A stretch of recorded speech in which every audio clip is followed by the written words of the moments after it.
The 10-year anniversary has kicked off with an insane amount of gifts, rewards, and events, but do not forget the classics, guys. The Tier 3 character selector, it is the very first reward on this special 10-year anniversary future pass. You pick that one up, it goes directly into your inventory, and you have 7 days after you collect it in order to use it. So you can technically delay this for quite a while, but why delay it, guys, when we can go ahead and rank 48 different characters as they fit on this Tier 4 selector.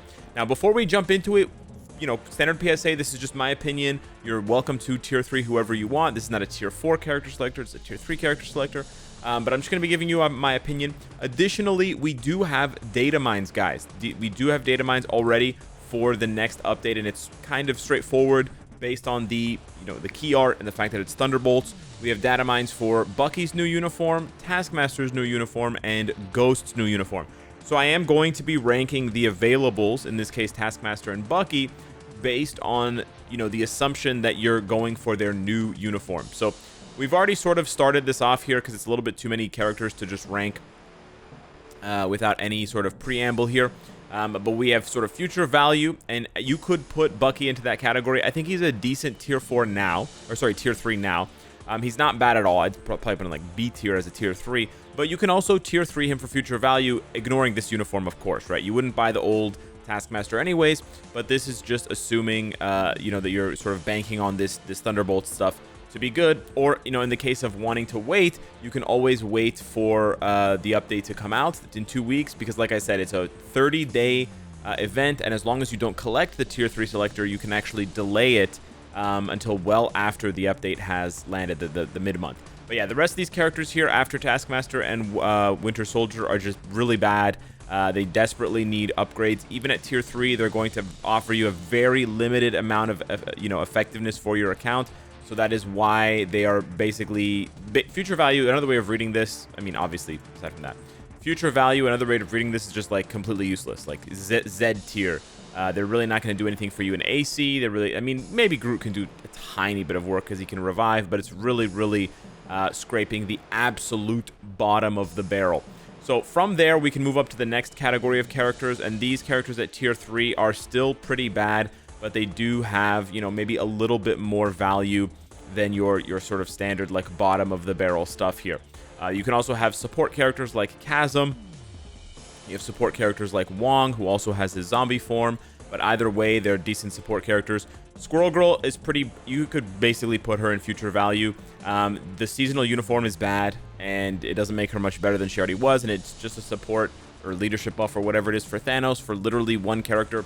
So, I mean, yeah, she's a little bit better than the other Rat and the other ones there, but not too much better. So you could put her there, you could put her there. It really doesn't make too much of a difference. Shuri, obviously, very good as a support character. So, getting her Tier 3 on your roster, her support gets better, and she gets a leadership with the newest uniform, but even with the previous uniforms, she still has some support buffs. Same thing with Jane Foster, support buffs here for shock allies, so Thor and others. She gives them some elemental damage. Not quite as good as Shuri, probably.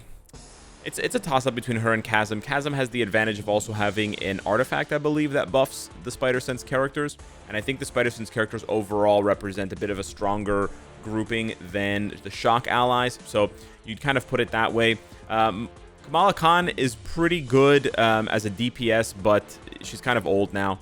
Same thing goes with characters like Shang-Chi, where they're just kind of old and they don't really have any support buffs. So you're not really getting them for any other reason. Same thing with characters like Ultron, where they're not really going to do... Ultron has a leadership, I guess, which is not bad. But yeah, I think Shang-Chi I'd give a little bit more value to, maybe even put him up here because of his Reflect and the fact that he can be a bit of a nuisance on like very middling PvP Alliance Conquest teams, but it's very little. Ancient One, I'm not even going to talk about the seasonal uniform, guys. Forget it. We're just going to use the old uniform. A bit of a support buff here at Tier 3, which is not bad. Nice leadership, so I would probably put her behind Shuri. I actually put Shuri ahead of Wong. What am I doing there? And I'd honestly put Ancient One ahead of Wong as well. Wong really only buffs like Doctor Strange himself and Adam Warlock and like maybe Doom sometimes. It's a very short list of characters that he does buff. Cyclops also has buffs, and he is a mutant, so he's a little bit slower to farm. But yeah, I think putting him here is probably the best that he deserves. He should be better, honestly. but they didn't give him a new uniform when they tier 4'd him, and this is a tier 3 ranking anyway, so yeah. Ghost Rider as well as Black Bolt. So Ghost Rider is insane. Black Bolt is also very, very good at tier 3 if you have their seasonal uniforms. Now, I know the seasonal ticket is on right now, and some of you are tempted to say, oh, well, I'll use the tier 3 selector on Ghost Rider and then use the seasonal ticket. You can do that. I'm not saying it's a good idea, but I'm saying you can do that. I'm just saying ranking them with their seasonal uniforms, they go here. Ranking them without their seasonal uniforms, Ghost Rider goes like down here, and Black Bolt goes into the bin. So just to be clear, seasonal uniforms are carrying these characters very hard, whether they are at tier 3 or tier 4. And that is also the case for Sharon, who in this case I didn't place with her seasonal because she's actually still pretty solid at tier 3 without her seasonal.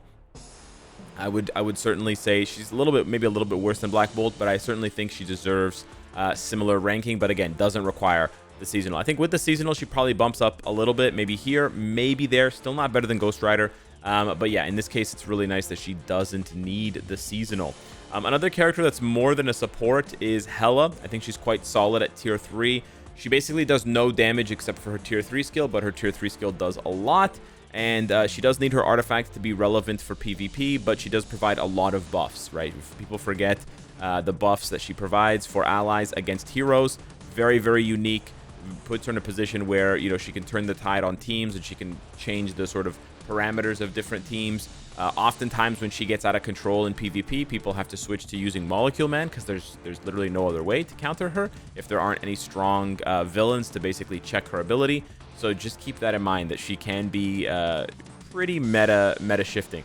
Ant-Man and a lot of these other characters here, they're just like DPSs. They're just all right. I almost want to, you know, to sort of flesh this out a little bit more. I almost want to put these guys down here in future value and then start over with this D tier here. I do think support characters are good. Don't get me wrong. I think support characters are good, but the thing is, Ant-Man is just he's just a DPS. He's really just a DPS, and you know, a lot of these characters like Black Panther. They're just DPSs, Captain Falcon with the new uniform for the movie is a DPS. Without it, he's a support for zombie type. So it really just depends which version of him you have.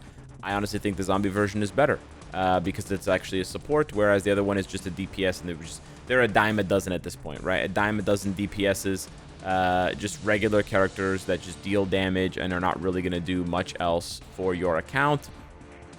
Not really going to contribute to like ABX, ABL, or PvP or anything like that. War Machine at least has a support buff, so I think that makes him a little bit better, and honestly the support buff is actually pretty good. She-Hulk has a leadership, which is pretty nice too, because most of the villains and world bosses are male, so that is pretty solid. I think I'd probably put her like there, and she's honestly not bad on her own. She can carry you for the time being if you don't want to invest in Crescent or Hope for female combat hero ABX day, so I actually think that's worth quite a bit. I think I want to put her up there just on the basis of that. Rogue, again, like Ghost Rider and Black Bolt, without the seasonal, we're talking in the bin. Without the seasonal, we're talking in the bin. With the seasonal, she is good, but I think people also forget that she relies on her tier 4 a lot. So at tier 3, not quite as good. I'd probably just put her there. Yeah, it's also a seasonal. Captain Marvel, very good. Very good level 70 tier 3 or level 80 tier 3 in any case. Quite nice. Has a little bit of PvP value, but not too crazy. I think that's a pretty fair place to rank her. Black Widow's pretty bad without the tier 4. I gotta say, I almost want to put her in, you know, D tier, but no. But she's pretty bad. She just hits, you know, she doesn't hit hard, and she doesn't have any defensive layers, essentially, because she can't leverage her artifact because she doesn't have enough instinct. So she's actually, I think she's actually worse than Ant-Man at tier 370. She's actually, it's a careful thing. Like, she does jump quite a bit at tier 4. And you're not going to waste symbiote buffs on her at tier 3 when you have so many options at tier 4. Similarly, Spider-Man just doesn't do too well at tier 3. It's a little bit better, but he really does need the tier 4, particularly for PvP.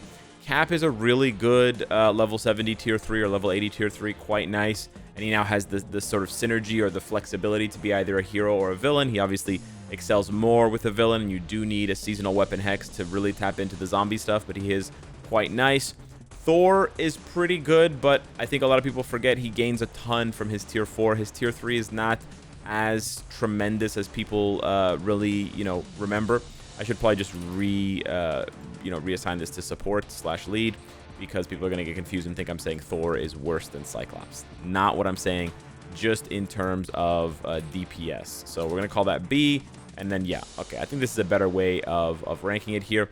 Loki, pretty bad at tier 3, but we've also seen what he can do in the hands of a new player veteran, I should say, free-to-play old and gray. So I think Loki probably deserves to be around here, which I think is still a pretty respectable place for him to be. Solid for dispatch, solid for places where you can manually play him and you have lots of mobs, but otherwise going to struggle a little bit. Gwenpool, very, very good tier 3. Because she gets access to extra Pierce with her uniform, her most recent uniform, which is not paywall, she is fantastic. Very, very good, strong, pretty easy to play. Hits you on multiple ABX, ABL days. She can cover for Luna for the time being. The only thing she doesn't have is PvP value, but she has auto healing, so she's really, really good. A little bit underrated, I think, for tier 3s. Venom is also quite good as a tier 370 because he can still spam that tier 3 ability. I don't think he is too crazy. This is interesting. I could go either way, but I'll give Captain America the edge for PvP.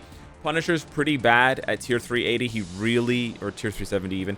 He really needs the tier 4 because the tier 4 buffs are very, very nice. And even still, he's mostly just a PvP merchant, so it's not really a nice place for him to be. I'd say that probably puts him there. Kingpin, I think, is a solid tier 370, mainly because he's pretty easy to play. I know he gets guard broken, but again, he can stopgap you for the time being if you don't want to pick Hulk or if you don't want to pick Winter Soldier. I do think Hulk is better, and he has some PvP value in the future, but if you don't like him for whatever reason, you can go for Kingpin. Hulk is just really nice because his tier 3 skill is very, very good. His tier 4 skill is nice too, but his tier 3 skill has that final, I believe it still has the final damage, like Black Bolts, so I do think it's quite nice, and he's very, very easy to play, and he can cover you across a large variety of game modes. Morgan Le Fay is just a support, so keep that in mind, and you do need her newest uniform, but if you do get her, she's a very, very good support. Very, very good support. But you do need to get the new uniform, but you can consider using her in your tier 3 selector to then have access to a really nice support. Same thing with Sin. Without the seasonal uniform, she's in the bin, boys. Absolutely in the bin. With the seasonal uniform, she's a very, very good support. So yeah, you do have to get the seasonal uniform, unfortunately. So just consider that a project. If if you're waiting, you could tier 3 her now and then pick it up at Halloween in a few months. But that kind of goes without saying. Green Goblin, very good support, very, very solid. Not as useful anymore with more speed villains getting support abilities, but I'd still say he's very, very good. Leadership and support all packaged into one. Miles, we know, absolutely nutty tier 3. The only reason why I can't really put him higher is because I think I should put him higher, right? The only reason I can't put him higher is because unlike these 3, he doesn't provide real value outside of GBR World Boss. That's really the only thing that's holding him back. If that is the case, honestly, you might even say that I should do that because he covers you as universal villain. But I also feel bad because he's a seasonal uniform. So it's a bit of a 50-50. I think maybe you could do that if that's the way you want to rank things. Sister Grimm is basically just a support, and she's not very good. Again, just for, I believe it's magic allies. She does give a cleanse and stuff, but she's pretty weak. So I think it's support only. Iron Man does need his tier 4. He does gain a lot from it, so I think we're looking at, somewhere like around here if he doesn't have his tier 4. Storm still has really good support, even if you don't have the seasonal uniform, so I'm tempted to put her in as a support. She's also not bad as a tier 370, tier 380. She's slow, and she's very soft defensively, but she does hit pretty hard. So I think the combination of DPS and support is nice enough to sort of garner, her ranking here. And again, she can cover you if you don't have like seasonal Psylocke, seasonal Rogue, seasonal Gambit. Yeah, it's brutal for mutants out there these days. Well, I guess she can't cover you because she's also seasonal. Yeah, I guess maybe she makes more sense in support. It's a tough one. It's a coin flip, I think. I think she's really overdue for a new uniform, but that is kind of my own projection. Elektra and Daredevil coming in at the end here. They're basically PvP only. They're not fantastic, especially at tier 380. They're going to struggle, or tier 370, because they just don't have enough defensive layers. So honestly, I think it goes something like that. I think Daredevil really brings up the rear here. He's quite unimpressive. And then Electra is a little bit higher, mainly because she has good rotation and good kind of... I think she has a good rotation anyways. I know Commander thought otherwise. But maybe we'll swap her with Punisher, because at least Punisher has better stats. But yeah, I think that's how it breaks down for the Tier 3 Selector. Don't sweat this one too much, guys, because remember, most of these characters are going to gain another layer of tremendous value when you push them to Tier 4. I didn't rank this list based on who you would then go in Tier 4. I just ranked it based on how they are going to perform for you with their newest uniforms at Tier 3. Keep in mind, of course, seasonal uniforms do subject some of these characters to drastic changes. For the most part, they would drop immediately down to the future value / like toilet tier if it wasn't for their seasonal uniforms. Last but not least, if I had to rank Winter Soldier based on his current value with this uniform at Tier 370, I would probably put him somewhere in the, in the zone of like Loki and Thor, and maybe a little bit higher to join Kingpin. Not exactly sure, but for now, we know the new uniform's coming. Let's wait and see how that goes. Anywho, hopefully this has been helpful to you. If you have more questions, of course, feel free to hit us up on Twitter, Discord, etc. YouTube comments down below. Thank you so much for watching the video. Smash the like button if you enjoyed the content, and I'll see you in the next one. Take care.